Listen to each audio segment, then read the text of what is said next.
Según Génesis 47, 12, 27, durante la sequía en Egipto, José almacenó y preservó el alimento. Para subsistir, la gente tuvo que venderlo todo y, al fin, incluso a sí mismos. Ese es el precio de vencer. Así es en este tiempo del fin, donde conseguir el alimento para entrar al reino y conquistar nuestra tierra, que es Cristo, formado en nosotros, nos costará renunciar a todo, incluso a nuestra propia vida. Pero a cambio de nuestro todo, tendremos su todo y reinaremos con él. Con ustedes, José.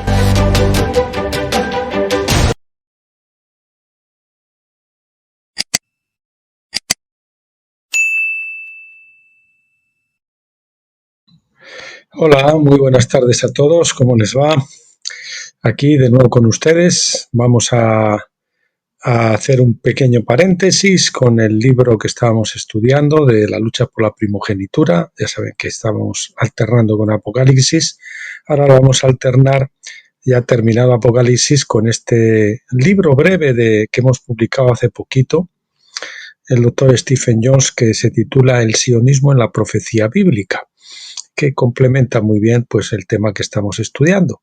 Así que, si Dios lo permite, entre hoy y mañana, si es que mañana también hacemos vídeo, viernes, pues lo terminamos, porque vamos a meter dos vídeos, 3 y 3 capítulos, y entonces el lunes retomaríamos la lucha por la primogenitura, por el derecho de nacimiento, que ya nos queda también poquito para terminar.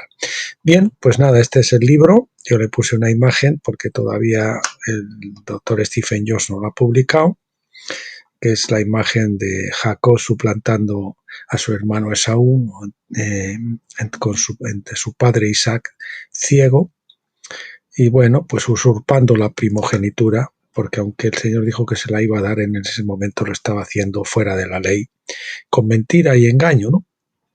Y por eso, pues después, al final de los tiempos, según la profecía que Isaac le dio también a Esaú, pues él se iba a quitar el yugo de su cerviz y iba a tomar la preeminencia, ese mandato de dominio. Y eso ha sido y está siendo el sionismo hasta ahora, que ya le queda muy poquito para finiquitar. Bien, el sionismo en la profecía bíblica, doctor Stephen Jones. Vamos a ver la parte 1, 2 y 3. Parte 1. Tanto los israelíes como los palestinos en general creen que la antigua tierra de Canaán o Canaán-Israel les pertenecen. El estadounidense medio recuerda poco sobre el origen de esta disputa hace un siglo. Los líderes mundiales tienen mucho más conocimiento sobre esto y eligen bando en consecuencia. Los no cristianos, cuyas opiniones se basan en gran medida en principios de justicia, ven al Estado israelí como autor de injusticias contra los palestinos que fueron desplazados de sus hogares donde habían vivido durante unos 1300 años nada menos. Los cristianos suelen adoptar una visión más simplista e interpretar las escrituras en el sentido de que Dios dio la tierra a los judíos y punto. Eso, combinado con su punto de vista del antiguo pacto, hace que no les importe en absoluto el pueblo palestino, ni siquiera los palestinos cristianos.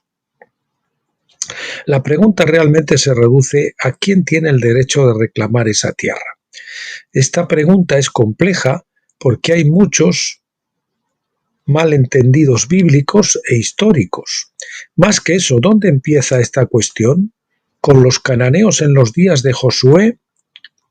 ¿Con la conquista musulmana en el siglo VII después de Cristo? ¿Con la declaración de Balfour de 1917? ¿Con la resolución de la ONU de 1947? ¿Con el establecimiento del Estado de Israel en 1948?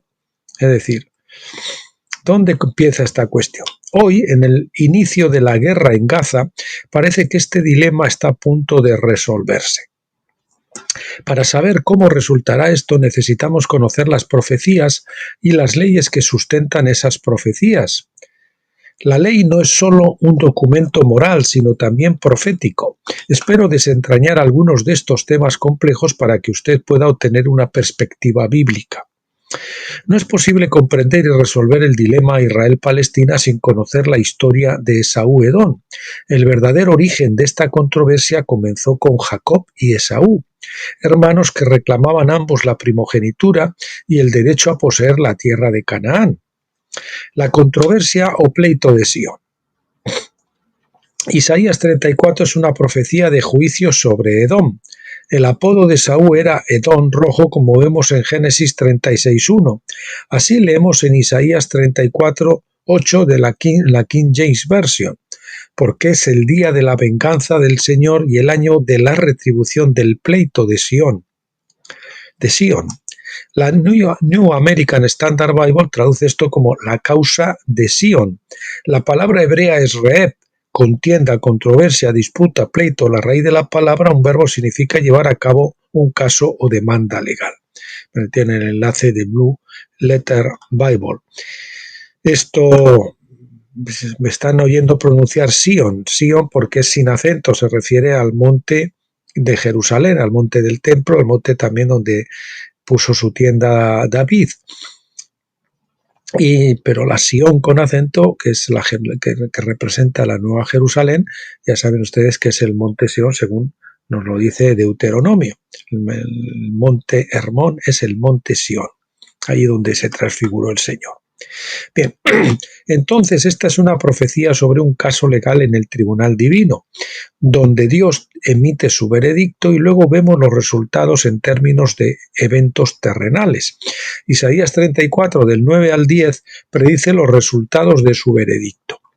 Sus arroyos se convertirán en brea y su polvo en azufre, y su tierra en brea ardiente. No se apagará de noche ni de día, su humo subirá para siempre, es decir, la palabra olán, indefinidamente, no eternamente. De generación en generación será desolada, nadie pasará por ella por siempre jamás. La palabra es nexac, es decir, continuamente. Por esto vemos que Edom iba a ser juzgada con fuego y azufre, una reminiscencia del juicio divino sobre Sodoma y Gomorra. Isaías carecía de terminología para describir una explosión nuclear, pero parece que eso es lo que estaba describiendo. Obviamente tal evento aún no ha ocurrido, lo que demuestra que el juicio de Dios sobre Edom está reservado para el fin de los tiempos. En otras palabras, cuando Judá conquistó Edom en el año 126 a.C., no sucedió nada parecido. Los edomitas simplemente se convirtieron al judaísmo y, como dice Josefo, en adelante no fueron otra cosa que judíos. Antigüedades de los Judíos 13:9:1. La Nueva Enciclopedia Judía Estándar, la edición de 1970, nos dice, hasta la propia Enciclopedia Judía: los edomitas fueron conquistados por Juan Hircano, quien los convirtió por la fuerza al judaísmo, y desde entonces constituyeron parte del pueblo judío. Ya ven que Edom está mezclado en la judería moderna. Desde entonces, claro, está mezclado en la judería desde entonces y por tanto continúa siéndolo en la judería moderna. La Enciclopedia Judía, también de edición de 1903, nos dice: a partir de entonces los idumeos dejaron de ser un pueblo separado, aunque el nombre Idumea todavía existía en tiempos de Jerónimo, siglo V.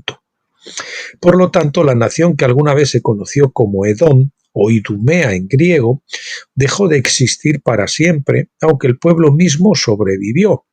Durante el siglo siguiente, los hombres todavía se referían a ellos como la rama idumea del judaísmo, pero después de la guerra romana, el nombre se fue extinguiendo gradualmente y los hombres dejaron de distinguir a los idumeos de los judíos. La Enciclopedia Judía, edición de 1925, nos lo dice sin rodeos. Edom está en la judería moderna, dicho por la propia Enciclopedia Judía, como han visto 3 veces, 3 citas, edición del 70, del 1903 y la de 1925. La importancia de esto desde un punto de vista bíblico es que esta fusión entre Judá y Edom significó que los judíos mismos ahora tendrían dos conjuntos de profecías que cumplir. Atentos a esto, la importancia de esto desde un punto de vista bíblico es que esta fusión entre Judá y Edom significó que los judíos mismos ahora tendrían dos conjuntos de profecías que cumplir, las relativas a Judá y las relativas a Edom, obviamente. Debo agregar que si los edomitas se hubieran convertido verdaderamente a Dios en sus corazones por la fe, se habrían convertido en ciudadanos del reino, pero la conversión forzada solo coloca a la gente en una religión, no los une al Señor. En este caso, los edomitas recibieron la circuncisión carnal, pero no la circuncisión del corazón. La circuncisión del corazón es el único tipo de circuncisión que tiene algún valor para Dios, como nos dice Romanos 2, 28 y 29, y eleva a las personas a una relación que reemplaza la genealogía. Cambiamos de árbol genealógico, del árbol de Adán nos trasladamos al árbol de Jesucristo, del último Adán. Por esta razón, cualquier judío o edomita que reciba la circuncisión del corazón ya no es ni judío ni edomita, sino que es parte de un nuevo hombre, Efesios 2:15, que Dios está creando en la tierra. Un hombre multimiembro, ¿no? ¿Quién es un judío? ¿O quién es judío? Como quieran. ¿Quién es judío? Según los términos de Dios. Los edomitas carnales fueron absorbidos por el judaísmo, que a su vez rechazó a Cristo, Juan 1:11, y su circuncisión del corazón del nuevo pacto. Solo unos pocos aceptaron a Jesucristo como rey de Judá, los apóstoles y otros discípulos. Y estos, dice Pablo, son los verdaderos miembros de la tribu de Judá, a quien Dios reconoce, como nos dice Romanos 2:29 y Filipenses 3:3. Por esta razón, hubo una división en Judá durante el primer siglo.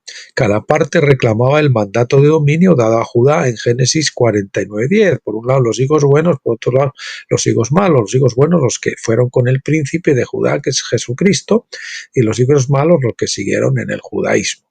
Cada una de las partes afirmó ser heredera de la promesa. Los del lado carnal, que afirmaban una conexión genealógica con Judá, el patriarca, eran la mayoría con diferencia. Pero los seguidores de Jesús, que eran minoría, estaban unidos al legítimo rey de Judá, el único que podía reclamar el mandato de dominio. Con el rey iba la propia tribu, sin importar el número. No se puede pretender ser de la tribu de Judá y al mismo tiempo rechazar al rey legítimo de esa tribu.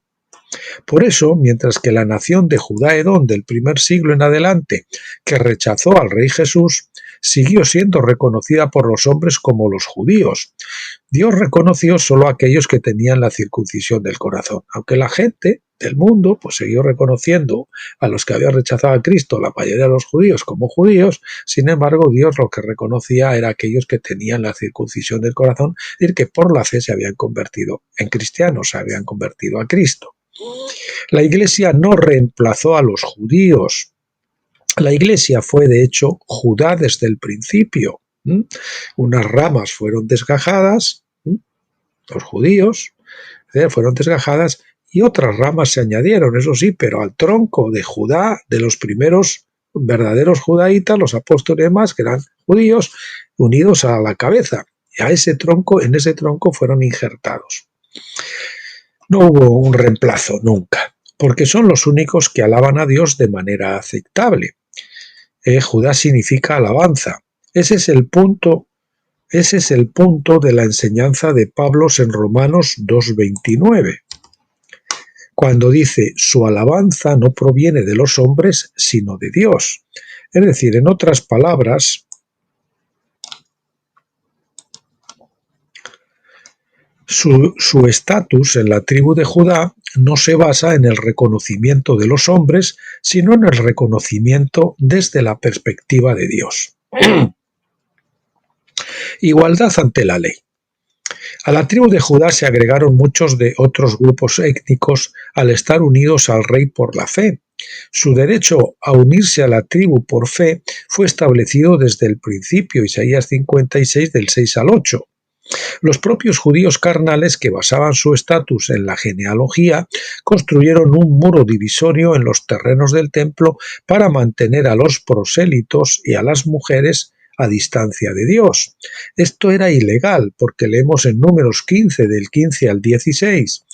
Dice así: en cuanto a la asamblea, un estatuto habrá para vosotros y para el extranjero que habita con vosotros. Tenía que haber un solo estatuto, pero estos hicieron dos. Estatuto perpetuo por vuestras generaciones. Como tú, es decir, como los judíos eres, así será el extranjero delante del Señor. En este caso eran israelitas, ¿no? Una misma ley y una misma orden habrá para vosotros y para el extranjero que habita con vosotros. Con respecto a la observancia de la Pascua, Éxodo 12:49 agrega: la misma ley se aplicará tanto al natural como al extranjero que reside entre vosotros. La misma ley se aplicará tanto al natural como al extranjero. Vamos a subrayar eso también. Asimismo, todos debían guardar las fiestas del Señor, incluso los extranjeros. La fiesta de las semanas, es decir, Pentecostés, debía ser observada por los extranjeros, Deuteronomio 16, 10 al 11. Al igual que la fiesta de las tiendas o tabernáculos, cabañas o tiendas o tabernáculos, Deuteronomio 16 del 13 al 14, ninguno era excluido. Hubo muchos extranjeros que salieron de Egipto con los israelitas bajo el mando de Moisés. Por esta razón, el Rey Jesús derribó la barrera del muro divisorio, Efesios 2:14, para restablecer la unidad y la justicia igualitaria en el reino. La idea de un pueblo elegido, entre comillas, basado en su genealogía, no es bíblica, ya que crea dos clases desiguales de ciudadanos y hace que la carne esté por encima de la fe.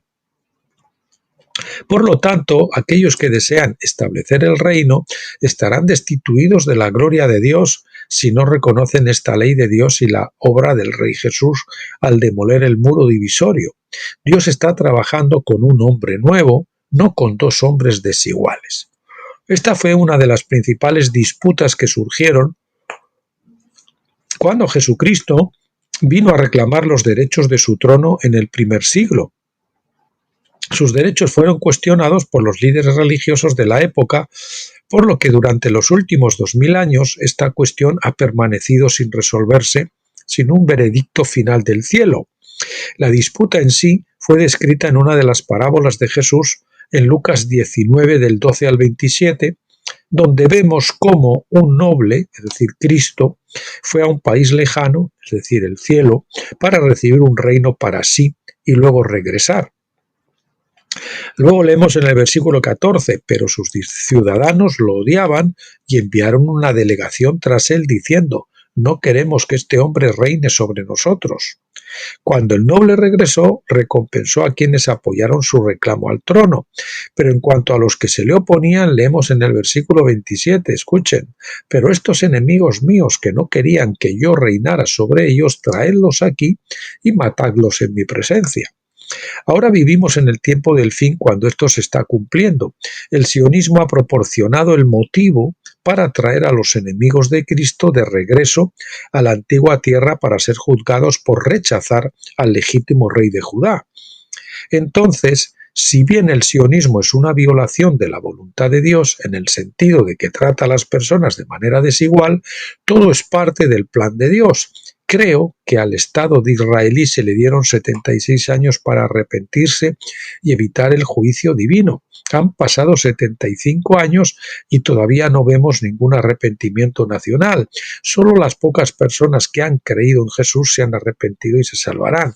Por lo tanto, el año que viene, 2024, recuerden que este libro está escrito hace unos días, hace unas semanas, pues vamos a ver esto, ¿no? Déjenme que les repita esto. Ahora vivimos en el tiempo del fin cuando esto se está cumpliendo, que va el juicio, ¿no? El sionismo ha proporcionado el motivo para traer a los enemigos de Cristo de regreso a la antigua tierra. para ser juzgados por rechazar al legítimo rey de Judá. O sea, para eso es. Así que los sionistas cristianos que encima sufragan y invitan a otros a ir para allá, pues los están enviando, digamos, al cadalso. Avanzamos hasta la parte 2. Parte 2, que dice, los que creen que la Biblia es la palabra de Dios, entienden que Dios es el creador, dueño de todo lo que ha creado. La llamada Tierra Santa no es la única propiedad de Dios. Él es el Dios de toda la tierra, Isaías 54:5. Lo que hacía especial a la tierra de Canaán, era su significado como tipo profético de las naciones en su conjunto, que serían la herencia de Dios al final de la edad. Canaán simplemente era un tipo de que todas las naciones al final iban a ser la herencia de Dios al final de la edad, de esta edad de Pentecostés. Muchas religiones enseñan que su camino particular es el correcto y entienden que Dios favorece a sus seguidores. Para los judíos esto significa que Dios les dará dominio sobre la tierra, y no se refiere solo a la tierra de Canaán. Ellos piensan que van a gobernar al mundo todo para ellos. La élite, ya saben, sionista, ya sabes quiénes son. Mira lo que dice, el Talmud afirma que cada judío tendrá 2.800 esclavos gentiles. El resto los eliminamos y los que queden los vamos a repartir para que cada uno tengamos 2.800 que nos hagan los recados. Los cristianos tienden a estar de acuerdo en que Dios ha elegido a los judíos para gobernar la tierra, basándose en su genealogía. Sin embargo, los cristianos también creen que ellos mismos reinarán con Cristo. Apocalipsis 24, basándose en su fe, suelen tener creencias encontradas a este respecto. Entonces, ¿cómo se puede elegir para gobernar tanto a los cristianos como a judíos no creyentes? En 2 Corintios 6, 14 al 15, Pablo escribe, no os unáis en yugo desigual con los incrédulos. Porque, ¿qué compañerismo tienen la justicia y la iniquidad? O la injusticia. ¿Qué compañerismo la luz con las tinieblas? ¿O qué armonía tiene Cristo con Belial? ¿O qué tiene en común un creyente con un incrédulo? Todas estas contradicciones nos las hemos tragado por nuestra ceguera cuando estábamos pues inmersos en la iglesia de la Odisea, como está el cristianismo en la actualidad. Gracias a Dios que el Señor nos abrió los ojos, pero ya ven una contradicción, van a los judíos incrédulos y también los cristianos creyentes, en un yugo desigual.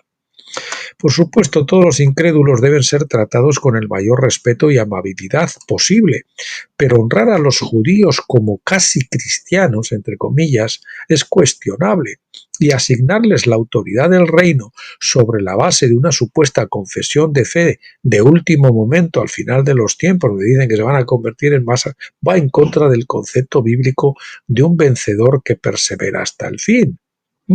Ellos no van a tener tiempo para vencer. Tendrán que hacerlo, pero no en el milenio, desde luego. El reino de Dios, sin embargo, establece la igualdad y prohíbe la noción de que la genealogía de uno lo hace ser elegido. El apóstol Pablo deja muy claro en Romanos 11 que en los días de Elías los únicos elegidos fueron un remanente de 7.000 hombres, Romanos 11, 4 y 7. Dice que la nación de Israel en su conjunto buscó tener la promesa de Dios, pero solo un pequeño remanente la obtuvo. La genealogía no era problema, su fe fue el factor determinante, y lo mismo ocurre con otras etnias. Es la fe lo que les es contado por justicia. La primogenitura. En la gran rivalidad fraternal entre Jacob y Esaú encontramos que eran gemelos, pero que Esaú nació primero. Por lo tanto, la ley le daba a Esaú prioridad sobre Jacob, a pesar de que la profecía afirmaba, incluso antes de que nacieran, que Jacob era el elegido de Dios para recibir la primogenitura, Romanos 9:11.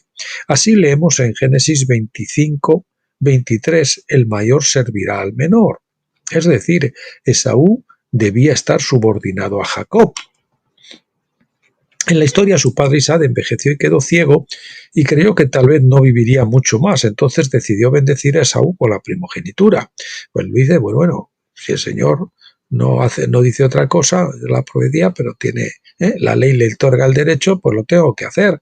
Supongo que él esperaría que el Señor podía haberle hablado en el último momento y haberle dicho, no, detente, yo no quiero que bendigas a este, sino que bendigas al otro. Entonces Jacob hubiese tomado la primogenitura de forma legítima. Pero tenía que demostrarse también Esaú que no era acreedor a ella, que era indigno para recibir la primogenitura. Y eso pues lo hemos visto, lo estamos viendo ahora con el sionismo. Cuando se le ha dado a él la revancha, pues él se muestra indigno porque sus intenciones y su violencia han quedado claras para todos.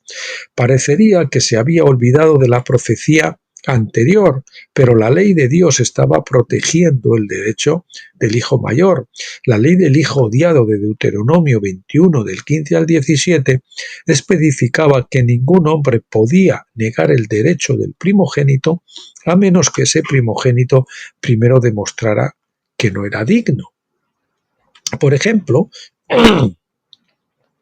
Rubén era el hijo mayor de Jacob, pero por haber profanado el lecho de su padre, su primogenitura pasó a los hijos de José. Primero de Crónicas 5:1. No había ninguna ley que dijera que la primogenitura debía transmitirse al siguiente hijo mayor. Por lo tanto, Jacob optó por darle la primogenitura al 11º hijo, José. Primero de Crónicas 5:2. En aquel momento Isaac no tenía ninguna causa legal para despojar a Esaú de la primogenitura en favor de Jacob, como hemos visto. Creo que si Isaac hubiera esperado un poco más, esta situación habría cambiado y en ese momento le habría dado la primogenitura a Jacob sin violarla. Resultó que Jacob utilizó el engaño para aprovecharse de su padre ciego, haciéndose pasar por Esaú. De esta manera, esencialmente robó la primogenitura mintiéndole a su padre. Génesis 27, 18 y 24 dice: Entonces él, es decir, Jacob, vino a su padre y le dijo: Padre mío. Y él dijo: Aquí estoy, ¿quién eres, hijo mío? Jacob dijo a su padre: Yo soy Esaú, tu primogénito. Y él, Isaac, dijo: ¿Eres realmente mi hijo Esaú? Y él dijo: Yo soy. Sin duda Jacob justificó su mentira aferrándose o afirmándose en la profecía dada antes de que él naciera. Pensaría que su padre estaba a punto de frustrar la promesa profética de Dios, pero el hecho es que le faltó fe para creer que Dios podía cumplir su palabra sin su ayuda. Por tanto, cumplió la profecía inherente en su propio nombre, Jacob, que significa engañador o suplantador o usurpador. Jacob ciertamente era creyente en ese momento y disfrutaba de cierto nivel de fe. Dios le habló muchas veces a lo largo de los años. Sin embargo, no creía verdaderamente que Dios fuera capaz de cumplir su palabra sin ayuda humana. Dios tuvo que entrenarlo durante muchos años hasta perfeccionar su fe. Cuando finalmente entendió la soberanía de Dios, recibió un nuevo nombre, Israel, la partícula el, Israel, que significa Dios gobierna. Los nombres hebreos, esto es importante porque siempre nos había dicho que era el que gobernaba era Jacob, no, el que gobierna es Dios. Los nombres hebreos que terminan con la partícula el, es decir, Dios, que quiere decir Dios, muestran a Dios realizando la acción de lo que significa el nombre. Por lo tanto, Israel no significa que Jacob estaba gobernando con Dios, o que es un príncipe de Dios, como comúnmente se cree, significa que Dios gobierna, que Dios es soberano. Vamos a ponerlo aquí, que Dios es soberano. Eso vamos a ponerlo, como es un añadido, ya saben, vamos a ponerlo, sí, vamos a ponerlo en pequeño y vamos a ponerlo con letra azul. Eso es. Muy bien. Repito, recibió el nuevo nombre Israel, que significa Dios gobierna. Los nombres hebreos que terminan en él, que quiere decir Dios, muestran a Dios realizando la acción que expresa el nombre. Por lo tanto, Israel no significa que Jacob estaba gobernando con Dios, como comúnmente se cree, o príncipe de Dios, es decir, que el que gobierna con Dios, significa que Dios es el que gobierna, es decir, que Dios es soberano y hace lo que quiere, cuando quiere y como quiere. Jacob de Israel se convirtió entonces en un testimonio vivo de esta gran verdad de la soberanía de Dios. ¿Quién es israelita o quién es un israelita? Hemos visto quién es un judío, que no tiene que ver nada con la raza, sino más bien con la fe. Y vamos a ver quién es un israelita, que vamos a ver que en realidad es un judío que ha madurado y ha sido transformado por las pruebas y se convierte en un Israel. Es decir, alguien que llega a entender la soberanía de Dios, por lo tanto muera la carne, deja de obrar y deja que sea Dios el que obre. Es decir, un vencedor. Jacob recibió su nuevo nombre a los 98 años. Había vivido 2 ciclos jubilares de 49 años cada uno. Viviría otros 49 años y moriría cuando tuviera 147 años. Así que 2/3 de su vida los vivió como Jacob, el engañador, el suplantador, el usurpador.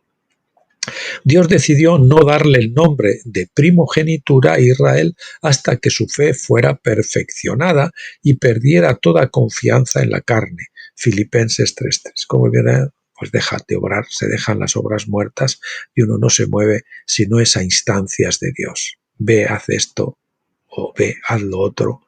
Es decir, uno está quieto hasta que el Señor no le manda a obrar. No trata de hacer cosas para Dios, sino que espera que Dios le mande a hacer las cosas. Israel es un título o nombre dado a aquellos cuya fe se perfecciona de la misma manera. Jacob no nació siendo israelita, a los ojos de Dios ninguno lo es o lo somos. Por supuesto, uno puede referirse a los israelitas con una definición menor, un descendiente de Jacob de Israel, pero Dios ha establecido un estándar más alto para aquellos a quienes Él mismo llama israelitas.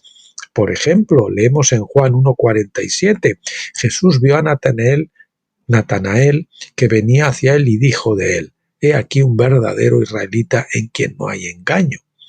Mucha gente pensaba que eran israelitas, pero Jesús reconoció que Natanael era un israelita de verdad, en contraste con ser un jacobita, un engañador, que es mientras somos en la carne somos jacobitas. Jesús mismo, es decir, nos parecemos muchísimo al manipulador y usurpador Jacob. Jesús mismo hizo esta distinción y de este modo sugirió una verdad más profunda sobre quién es realmente israelita y quién no. Jesús reconoció que la fe de Natanael era de mayor calidad que la de sus otros discípulos, por lo tanto era verdaderamente un israelita según la definición más alta del término. El juicio nacional sobre Israel y sobre Judá. Moisés le dijo a la nación de Israel en Levítico 26 que si eran obedientes a sus leyes, como habían jurado en Éxodo 19:8, Dios los bendeciría. Levítico 26:3, así, Dios los bendeciría, como dice en Levítico 26:3. Pero si eran desobedientes, Dios traería juicio sobre ellos. Levítico 26:14. Si el pueblo persistiera en la desobediencia a sus leyes, Dios prometía, si el pueblo persistiera, ¿no?, en la desobediencia a sus leyes, Dios prometía expulsarlos de la tierra y ponerlos bajo la autoridad de hombres malvados para enseñarles los horrores de los gobernantes injustos. De hecho, Dios dijo que los expulsaría de la misma manera que había expulsado a los cananeos y por la misma razón. Deuteronomio 8:20 dice, como las naciones que el Señor hace perecer delante de vosotros, así pereceréis vosotros porque no quisisteis escuchar la voz del Señor vuestro Dios. Dios declaró claramente en Levítico 26:21 al 24, si pues actuáis con hostilidad contra mí y no queréis obedecerme, aumentaré sobre vosotros la plaga 7 veces o 7 tiempos. como se dice muchas veces, según vuestros pecados. Y si por estas cosas no os volvéis a mí, sino que actuáis con hostilidad contra mí, entonces actuaré con hostilidad contra vosotros, y yo también os heriré 7 veces, 7 tiempos por vuestros pecados. Nuevamente Dios dijo en Levítico 26 del 32 al 33, desolaré la tierra, y tus enemigos que se establezcan en ella quedarán horrorizados. A vosotros, en cambio, os esparciré entre las naciones, y desenvainaré espada en pos de vosotros, conforme vuestra tierra quede desolada y vuestras ciudades desoladas. La solución, por supuesto, era el arrepentimiento y estar de acuerdo en que Dios es justo en sus juicios. Tendrían que cesar en su hostilidad contra Dios y su ley antes de que se les permitiera regresar, justo lo contrario de que lo que han hecho los sionistas, que siguen en hostilidad contra Dios y no se han arrepentido. Levítico 26 del 40 al 42 dice, si confiesan su iniquidad y la iniquidad de sus padres en la infidelidad que cometieron contra mí, y también en su conducta hostil contra mí, yo también actuaré hostilmente contra ellos, para introducirlos en la tierra de sus enemigos. O si su corazón incircunciso se humilla para luego enmendar su iniquidad, entonces me acordaré de mi pacto con Jacob, y también me acordaré de mi pacto con Isaac, y también de mi pacto con Abraham, y recordaré la tierra. Algunos siglos más tarde, los juicios de Dios alcanzaron un clímax cuando Dios expulsó a las 10 tribus del norte de la casa de Israel, del 745 al 721 a.C., y las envió cautivas a Siria. Eso lo dice Segundo Reyes 17:6. Nunca regresaron. Aproximadamente 120 años después, los babilonios conquistaron a Siria, del 612 al 607 a.C., y poco después los babilonios capturaron Jerusalén, 604 a.C., y llevaron cautiva a Babilonia a la casa del sur, Judá. Así se cumplió el juicio de la ley de Levítico 26. Sin embargo, a Judá se le permitió regresar después de un cautiverio de 70 años, porque el imperio babilónico duró solo 70 años, hasta el 537 a.C.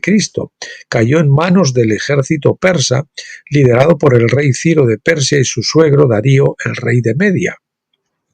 Darío quedó a cargo durante los siguientes 3 años. Daniel 5:31, mientras Ciro continuaba con sus conquistas. Cuando Ciro finalmente volvió para gobernar personalmente su reino, Darío regresó a Media y Ciro emitió su famoso edicto del año 534 a.C., permitiendo al pueblo de Judá regresar a la antigua tierra. Judá permaneció bajo el dominio persa durante unos 2 siglos, hasta que Alejandro Magno conquistó Babilonia y asumió también el poder sobre Judá. Los griegos finalmente fueron reemplazados por los romanos en el 63 a.C., por lo que Jesús nació durante la era romana. Daniel había profetizado que estos 4 imperios bestiales o bestias se levantarían uno tras otro. Dios los había levantado a todos ellos como parte del juicio profetizado sobre la tierra por su hostilidad contra Dios. Y luego saben que además del romano tiene las 2 extensiones, la extensión del cuerno pequeño del Vaticano, el cuerno religioso, y después a su vez el Vaticano tiene otra extensión que es el cuerno de la bestia de la tierra, el cuerno financiero de los Rothschild, cuerno sionista. Bien.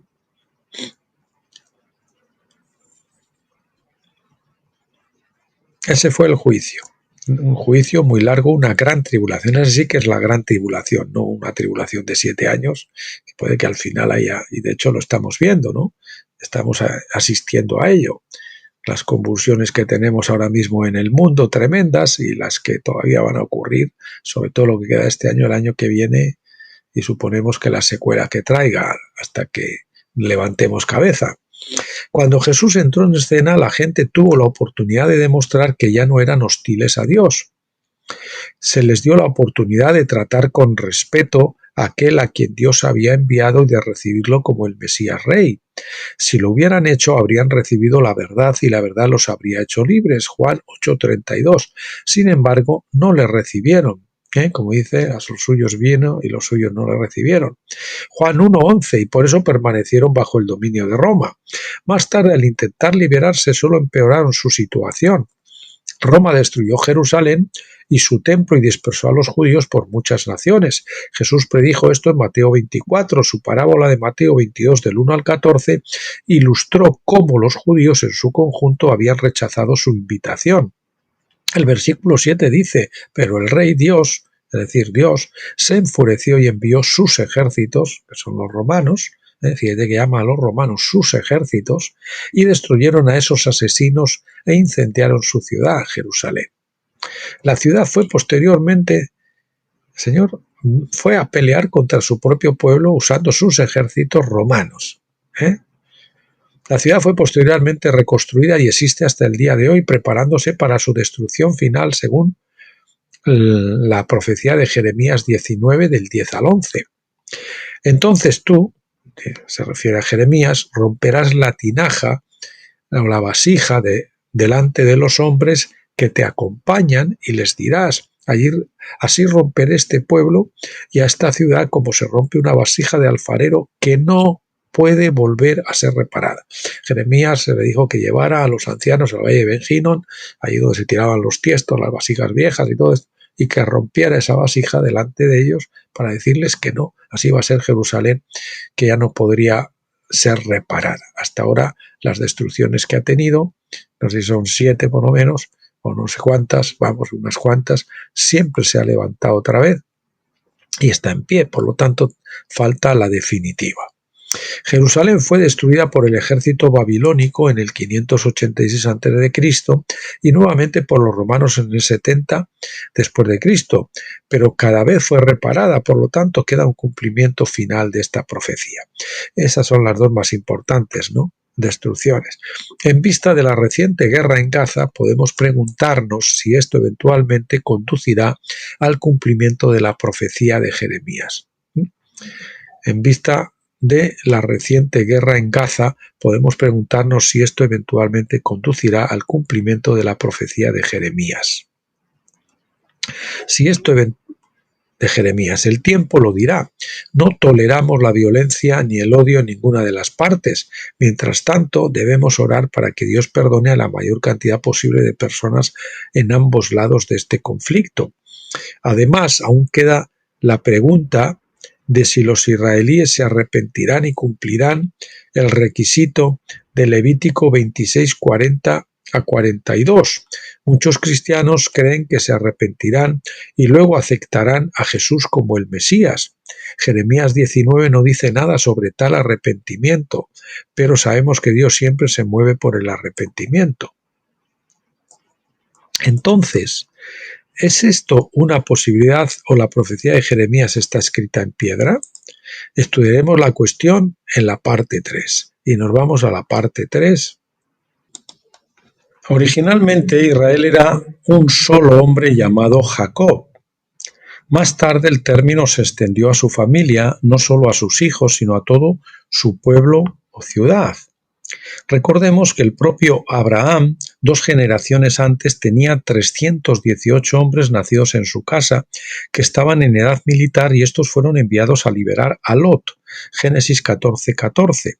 Si incluimos a las mujeres, los niños y los hombres mayores, la familia de la fe de Abraham, como la llamaría Pablo, debía de contar con al menos unas 2. Génesis 46:1 dice que Israel partió con todo lo que tenía y tomó su ganado y sus propiedades. Génesis 46:6. No es probable que dejara a los pastores en Canaán. Si había alrededor de 2000 personas en los primeros días de la estancia de Abraham, ¿cuántas habría 2 generaciones después en el tiempo de Jacob? Mi estimación es de un mínimo de 10.000. Estos fueron a Egipto con Jacob, aunque en Éxodo 1:5 solo se contó su familia inmediata, es decir, los salidos directamente de los lomos de Jacob. Cuando salieron, como nos dice la palabra, de los lomos de Jacob, cuando salieron de Egipto bajo Moisés eran alrededor de 6 millones. ¿Mm? Siempre nos habían dicho, yo siempre sabía que calculaba también que no podían ser tan solo eso, que habían, pues si decían de 2 millones de varones, pues claro, con las mujeres y con los niños y todo eso, pues alrededor de 6 millones, ¿no? Fíjese, el Señor alimentó y cuidó a 6 millones de personas en el desierto. Cuando salieron de Egipto bajo Moisés eran alrededor de 6 millones. La mayoría de estos israelitas no descendían directamente de Jacob e Israel.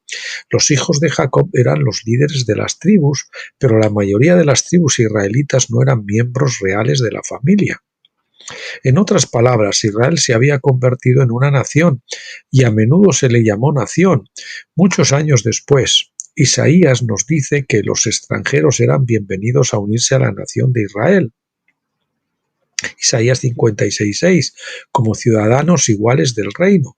Su estatus se aclara aún más en el Nuevo Testamento, especialmente a través del ministerio del apóstol Pablo con su enseñanza sobre un nuevo hombre. La noción moderna de que uno es israelita solo si puede rastrear o seguir su genealogía hasta Abraham o Israel no tiene fundamento bíblico. El término es nacional, no racial. Escuchen eso, el término es nacional, no racial. Puede ser uno israelita o podía serlo sin ser de raza israelita. De hecho, de Egipto salieron ya con ellos muchos que no eran descendientes de Jacob. Confundiendo a Israel y Judá. Uno de los errores más atroces que cometen los cristianos sionistas es confundir a Israel con Judá. Después de la muerte de Salomón, tras una disputa por los altos impuestos, sin representación, 10 de las tribus se negaron a reconocer al hijo de Salomón, Roboán, como su rey. Primero de Reyes 12:6. Conocen la historia, ¿no? Se le dijo, no, los ancianos le decían, no, hombre, no le subas los impuestos, que da tu padre los puso muy alto, bájaselos y te servirán y tal. Pero los jóvenes, los amiguitos del rey, decían, no, hombre, que tu dedo sea como los lomos de mi padre. Dice que mi dedo es como los lomos de mi padre, decía Roboán, en plan chulería, ¿no? Yo creo que en plan Pedro Sánchez, ¿no? Y así, entonces subió los impuestos y lo que hizo es perder el reino. El reino se dividió y debido a que Jacob había dado su nombre Israel a los hijos de José, las tribus del norte retuvieron ese nombre. Las otras dos tribus tuvieron que conformarse con el nombre de la tribu dominante Judá. A partir de ese momento, solo aquellos que estuvieran en unidad con los hijos de José podrían llamarse a sí mismos israelitas, y todos los profetas reflejaron eso. El término moderno judío es la abreviatura de Judá. Cuando la nación se dividió, los judíos ya no eran israelitas nacionales. Solo cuando los profetas hablaron de una futura reunificación, los judíos pudieron ser llamados israelitas. Sin embargo, cuando los asirios conquistaron Israel y los deportaron a Halat Jaur y junto al río Gozán, para nunca regresar a la vieja tierra, los judíos comenzaron a pensar cada vez más que habían reemplazado a los israelitas en la cuestión de la primogenitura. Después de todo, Dios se había divorciado de la casa de Israel. Jeremías 3:8, Oseas 2:2. El doctor A. Neubauer escribió en 1888. Los cautivos de Israel exiliados más allá del Éufrates no regresaron todos a Palestina junto con sus hermanos los cautivos de Judá. Al menos no hay mención de este evento en los documentos que tenemos a nuestra disposición. O enciclopedia, es de un libro de Jewish Quarterly Review, 1888, volumen 1. Josefo, el historiador judío del primer siglo, escribió lo siguiente sobre ellos. Por lo tanto, solo hay dos tribus en Asiria y Europa sujetas a los romanos, mientras que las 10 tribus están más allá del Éufrates hasta ahora y son una multitud inmensa y no pueden estimarse por números. Antigüedades de los judíos, libro 9 será capítulo 5 Y versículo 2. Durante el primer siglo los israelitas aún no se habían perdido. De hecho, Pedro pues, fue a visitarlos, las tribus de la dispersión y todo esto, ¿verdad? Nos da la impresión de que su población superaba con creces a la de los judíos de la tierra de Judea, aunque en realidad eran conocidos por otros nombres que tendían a ocultar su identidad. Se podría decir mucho sobre eso, pero la cuestión es que los judíos y los israelitas no eran el mismo pueblo. Aunque en los tiempos modernos el Estado judío ha adoptado el nombre de Israel sin haberse reunido primero con las tribus de José, por lo tanto no pueden usar ese nombre. Lo han usurpado, así como usurpó Jacob el nombre de Saúl haciéndose pasar por él, ahora lo estamos viendo a Edom haciéndose pasar y a Judá haciéndose pasar por Israel. Un buen ejemplo de tal identificación errónea se puede ver en las exposiciones eclesiásticas de Jeremías 18, 1 al 10 con respecto al alfarero y el barro. El pasaje trata sobre la casa de Israel, Jeremías 18, 6, representada como arcilla húmeda que se estropeó en la mano del alfarero. El alfarero deshizo la vasija y la transformó en una nueva vasija, profetizando así cómo Dios eventualmente reconstituiría la nación de Israel, que era una arcilla húmeda, a diferencia de la vasija seca que fue rota, quebrada en el valle de Ben-Hinnom, que era Judá, representaba a Judá. Los sionistas cristianos modernos erróneamente señalan al Estado judío como el cumplimiento de esta profecía, pero no son los israelitas, son los judíos. Sin embargo, Jeremías 18:11 hasta el final del capítulo 19 es una profecía paralela que se aplica a Judá y Jerusalén. Esto sí que se aplica a Judá y Jerusalén y no son buenas noticias. Esta es la profecía que los sionistas cristianos deberían señalar como aplicable al Estado judío moderno.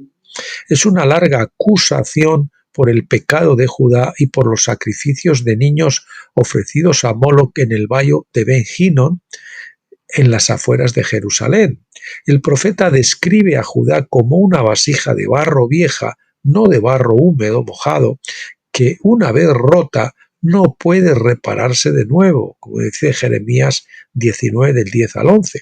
En cambio, fue arrojada al valle conocido en griego como la Gehenna, el valle de Ben-Hinnom. Este es el verdadero destino de Jerusalén. La arcilla húmeda de la casa de Israel no es el actual Estado judío que los hombres llaman Israel. Dos Jerusalenes. La palabra hebrea para Jerusalén es Jerusalayim. Literalmente significa dos Jerusalenes. El final, allín, es dual, es decir, que dice que hay dos, pero también en hebreo tienen otra terminación in que hace a la palabra que la palabra sea plural. Los profetas del Antiguo Testamento nunca explican la distinción entre las dos Jerusalenes. Hay que estudiar Gálatas 4 o Apocalipsis 21 para distinguir entre las dos ciudades. Juan, en particular, cita la descripción de Isaías de la Jerusalén restaurada, pero la aplica a la nueva Jerusalén, no a la vieja. Zacarías es probablemente el más difícil de entender, se mueve sin problemas de la ciudad terrenal a la ciudad celestial. Por regla general, esta es una regla, atentos a esta regla, cuando los profetas hablan de Jerusalén como de una ciudad malvada, están hablando de la ciudad terrenal que provocó el juicio divino. Cuando hablan en términos de gloria y restauración, están hablando de la ciudad celestial. Por supuesto, no esperaríamos que los judíos estuvieran de acuerdo con esto, porque las distinciones no están claras hasta que el Nuevo Testamento lo revela. Pero los cristianos tienen menos excusas. El principio subyacente detrás de esto se ve también en el hecho de que nuestro viejo hombre, de naturaleza carnal, debe morir para dar paso al nuevo hombre que resucitará en gloria. Dios no va a salvar al viejo hombre, ya lo condenó a muerte y esto no cambiará. La salvación se trata de ser engendrado por el Espíritu, que crea un hombre nuevo o una nueva criatura, algo distinto del viejo hombre que fue engendrado físicamente por nuestros padres. Lo mismo ocurre con las dos Jerusalenes. La higuera maldita. Esto es tremendo porque más claro no se podía decir con la higuera maldita el Señor lo que iba a pasar con Judá, que iba a echar hojas pero nunca iba a dar fruto. Sin embargo, los cristianos sionistas se están empeñando en que van a dar fruto. En Mateo 21 del 18 al 19 se dice: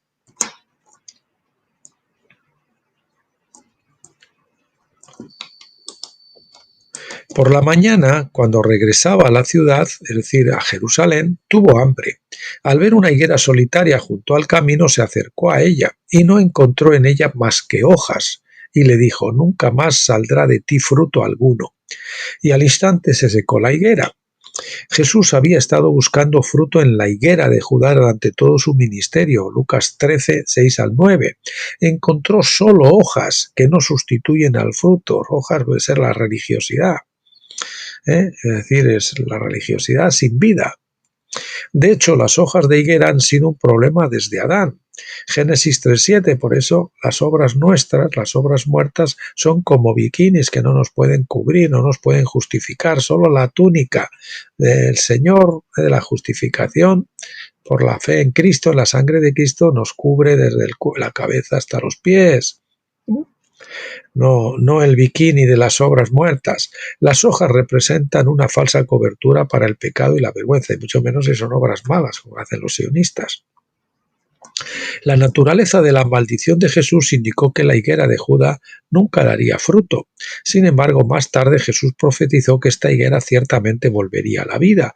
Mateo 24 del 32 al 33 dice: aprended ahora la parábola de la higuera. Cuando ya su rama está tierna y brotan sus hojas, sabéis que el verano está cerca. Así también vosotros, cuando veáis todas estas cosas, reconoced que Él está cerca a las puertas.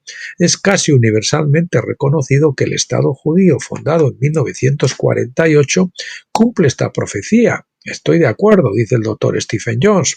De hecho, ha echado más hojas a medida que ha vuelto a la vida. Pero la pregunta es si este árbol dará fruto o solo más hojas. Que solo diera hojas fue lo que ocasionó la maldición de Jesús al principio. Sé que hay muchas personas que seguramente darán fruto en Jerusalén, pero como nación representada por la higuera, las profecías de Jesús no dan ninguna indicación de que dará fruto. Individualmente algunos se convertirán, muchos se han convertido, judíos, lo veo que se han convertido las tribus israelitas, Europa, Estados Unidos, etc. En otras palabras, Jerusalén y el Estado de Israel en su conjunto no se arrepentirán ni se volverán a Cristo. Repetimos esto: Jerusalén y el Estado de Israel en su conjunto, es decir, como nación, no se arrepentirán ni se volverán a Cristo. La semana pasada, Rick Joyner de Morning Star Ministries habló de una visión que recibió hace algún tiempo en la que vio la destrucción nuclear de la ciudad de la maldad, que él entendió que era Jerusalén. Su opinión declarada es que esto incitará a los judíos a arrepentirse y volverse a Cristo. Espero que tenga razón y no tengo ninguna duda de que muchos ciertamente se volverán a Cristo. Después de todo, solo una minoría de judíos vive en el Estado de Israel, por lo que no se verían directamente afectados por un ataque nuclear de este tipo. Lo que hemos venido comentando estos días, la Iglesia solo va a espabilar, solo va a abrir los ojos, solo va a reaccionar cuando vean también esto. Pues están confiando en Jerusalén y en los judíos y se van a dar cuenta de que están completamente errados, equivocados, cegados. Rick Joyner, también cita a Pablo diciendo: todo Israel será salvo, aplicándolo a los judíos, pero el Señor dice Israel, no los judíos. De hecho, todos se salvarán, incluidos los judíos, al final de los tiempos, para el gran jubileo y demás, ¿no? Pero la mayoría tendrá que esperar hasta el gran jubileo de la creación. Sin embargo, Pablo no estaba hablando de los judíos, sino de todos los israelitas dispersos después de que los asirios los exiliaron.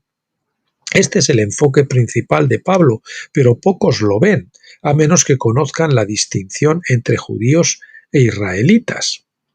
Me gusta, dice el doctor Stephen Jones, me gusta Rick Joyner y por eso no quiero criticarlo, pero su punto de vista se basa en la visión errónea común de que los judíos son los israelitas bíblicos. Al final, lo carnal tiene que morir para que podamos cambiar nuestra identidad al hombre de la nueva creación. Expulsar a la esclava. Pablo nos dice en Gálatas 4, 22 al 26 que Abraham tuvo dos esposas, una esclava y una libre. La esclava la identifica como la Jerusalén terrenal. La mujer libre es la ciudad celestial. Los hijos de la esclava son los judíos incrédulos, junto con todos los que consideran la ciudad terrenal como la iglesia madre. Estos son llamados hijos de la carne. Estos son llamados hijos de la carne, Gálatas 4:29, es decir, personas que nacieron de padres terrenales de forma natural, pero nosotros como creyentes tenemos una madre diferente, llamada la Jerusalén de arriba, nuestra madre, Gálatas 4:26. La conclusión de Pablo citada en Génesis 21:10 se da en Gálatas 4:30. ¿Pero qué dice la Escritura? Echa fuera a la esclava y a su hijo, porque el hijo de la esclava no será heredero con el hijo de la libre. Este texto me lo dio el Señor para un hermano muy amado que iba conmigo a la iglesia y que él se hizo un ministerio para sí mismo por la fuerza de su propio brazo, de la carne. Y la palabra que el Señor me dio para él, le dice, tienes que echar al Ismael, tienes que echar al Ismael. Si quieres recibir tu Isaac, tienes que echar al Ismael que tú has engendrado en la cama de la impaciencia. Los cristianos sionistas continúan apelando a Dios para que Agar y su hijo sean los herederos de la primogenitura. Los que están de acuerdo con la palabra de Dios y con Pablo se han puesto de acuerdo con Dios para echar fuera a la esclava y a su hijo, es decir, nosotros, los que estamos de la parte del Señor, de decir, rechazar a la esclava y a su hijo. Esto fue difícil para el propio Abraham, por lo que sabemos que también puede ser difícil para los cristianos sionistas de hoy, que aman a los hijos de la carne, el Ismael espiritual. Sin embargo, ninguna carne se gloriará ante sus ojos. Bueno, pues aquí llegamos a la parte 4, que veremos junto con la parte 5 y 6 para mañana, si es que el Señor nos da la ocasión de poder hacerlo, y si no sería para el lunes. Caso de que lo hagamos mañana, pues el lunes retomamos, como les dije al principio, la lucha por el derecho de nacimiento primogenitura. Bueno, muchas gracias por llegar hasta aquí conmigo, gracias por acompañarme. Les bendigo en el nombre del Señor, les emplazo para que vengan mañana y nada, hasta entonces, como siempre, pásenlo bien.